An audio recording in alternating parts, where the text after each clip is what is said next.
عن علي بن ربيعة قال شهدت عليا رضي الله عنه. حضرت علی ابن ربیعہ فرمای چې زه د حضرت علی المرتضی رضی الله عنه خدمت اقدس کې حاضر شوم. اوتی بدابتن لیرکبها، پدې کې یو اس یا خچر دوانه تفسیر شته. علی رضی الله عنه ته پیش کړی شو چې جی بده باندې تاسو سواری کوئ. نو علی رضی الله عنه یو خولي عمل د نبی علیہ الصلوۃ والسلام را نقل کړي، اکا عملی طور سره دا تابعی پوئی. فلما وضع رجله فی الرکاب، رکاب ویل کیږي چې کله انسان است ورخیږي نو په کم ځای کې چې دا خپه یږدي دکې ته ویل کیږي رکاب. نو چې کله علی المرتضی رضی الله عنه خپل خپه په هغه رکاب کې کېغوستا نو ویل بسم الله. ور آداب راته خي سواره ته چې ورخیږي سواری کې گاڑی ته ورخیږي، اس ته ورخیږي یا سب باندې هم سواری کې. نو چې څنګه خپل کې غوستانو سبا ویل بسم الله. فلما استوى على ظهرها، چې کله پملا باندې برابر کیناستو به ویل الحمدلله. او به ورپسې ثم قال سبحان الذي سخر لنا هذا وما كنا له مقرنين وانا الى ربنا لمنقلبون. به دا دعا ویله. دې دعا کې څومره لوی خیر دی. معنی دا ده چې پاکی د هغه ذات لره سخر لنا هذا، چې دغه حیوان او دغه سواری زمونږ د پاره تابع ګرځولې دا مسخر کړی دا. وما كنا له مقرنين، حالان کې دا سواریانی مونږ د دې تابع کون کې نه یو، طاقت نه لرو. دا دومره غټ اس کو دا کله روان شي سرکشه کې راشي نو 15 کسان به مراټینګ نکي. دا دومره غټ اوخ د سوارې د پاره چې کله دا روان شي نو 12 کسان به هم دا راقابونه کی. خو الله رب العزت دک سواریان زموږ تابع ګرځولې دي. سونه لوی نعمت دی.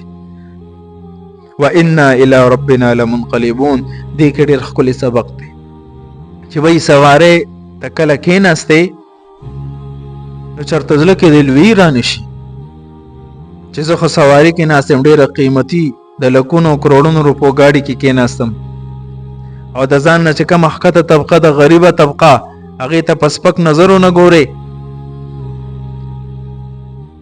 لوی در کې چرته رانشي. وانا الى ربنا لمنقلبون، نو تنبیه د ګور یاد ساته د ټولو واپسی رب ذوالجلال طرف ته ده. ټول به الله طرف ته زو مرګ برازي نو لوی در کې رانشي. نن سبا کو ګوره چې په سونه قیمتي گاډي کې ناسه عمر د غلوی او تکبر اسمان سره خبرې کوي. چې ترکشي والا روان وي پالشي روان دی، سپک نظر کوي لګیا دی.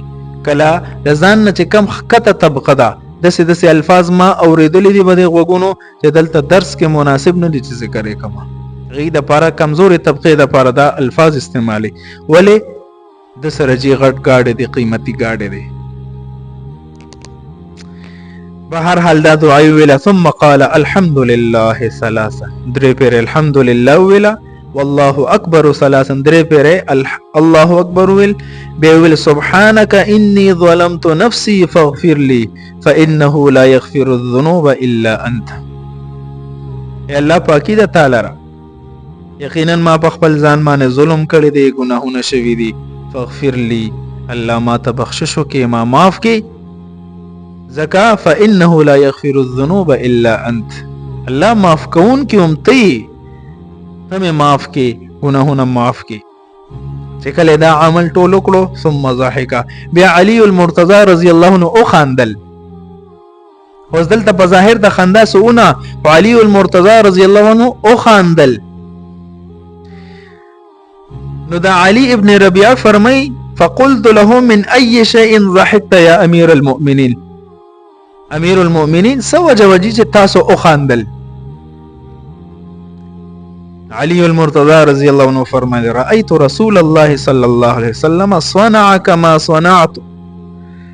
نبی علیہ الصلوۃ والسلام ما لیدلیو هم دک شان اعمال وکړل څنګه چې ماستا وړاندې وکړل. په هر ځای کې دعا خپل کې غوسته رکاب کې بسم الله ویلا.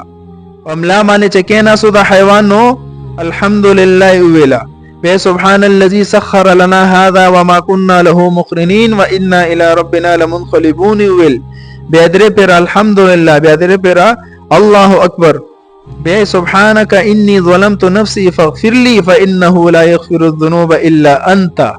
دک کلمات او دک عمل نبی علیہ الصلوۃ والسلام وکړو مالیدو ثم ضحك بیا نبی علیہ الصلوۃ والسلام او خاندل. علی المرتضی رضی الله عنه فرمای فقلت من اي شيء ضحكت يا رسول الله. ما د نبی علیہ السلام نه تاسو کو چې د الله رسوله د الله محبوبه تاسو ولې وخاندل؟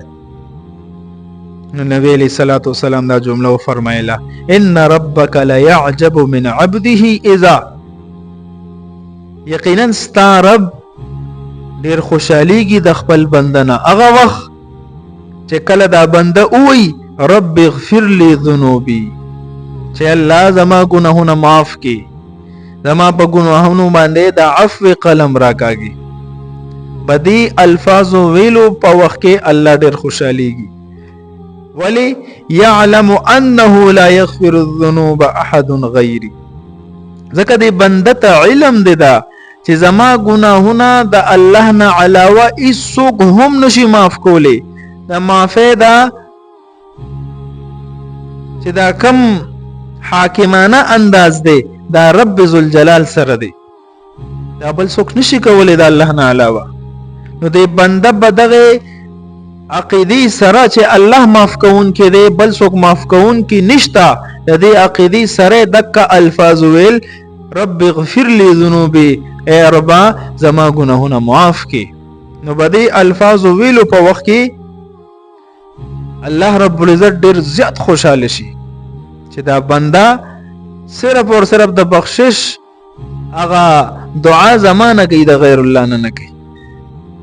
دلته یو ټکی کوي محدثین دا حدیث سے کم ذکر شو دی تویح مسلسل بالضحك. دا حدیث چې کله نبی علیہ الصلوۃ والسلام بیان فرمایلو نو په دغه اوقاتو کې نبی علیہ السلام خاندلی هم وسره. علی المرتضی رضی الله عنه دا حدیث نقل کو چې کله علی المرتضی رضی الله عنه تابعی ته حدیث ذکر کول نو علی رضی الله عنه او خاندل. بیا چې دغه تابعی خپل شاګردانو ته حدیث ذکر کول نو په دغه موقع باندې هغه هم خاندلیو. په دغه نسبت سره چې دا حدیث هم بیان کړی د خپل شاګردانو ته نو په دغه الفاظو په وخت کې ثم ضحك خندای کړی دا. در اوسه پورې موږ ته خپل شیخ بیانولو نو دغه حدیث په بیانولو په وخت کې هغه هم ضحك کړو خندلیو. نو دا حدیث سره د ضحك مونږ ته را رسیدلې دي. دین اندازو لګوا چې صحابه کرامو د نبی علیہ الصلوۃ والسلام الفاظ مبارک هم صحیح سالم مونږ ته را رسولې دي.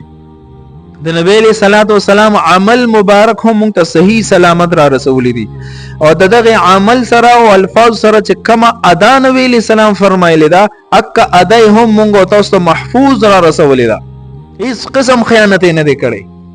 نو دا رد په هغه خلکو چې کم صحابه غیر محفوظ غني او صحابه باندې نعوذ بالله من ذلک معیار حق نه غني دا اعتراض په کوي چې دی نعوذ بالله من ذلک په احادیثو کې خیانت نه کار غسته دي.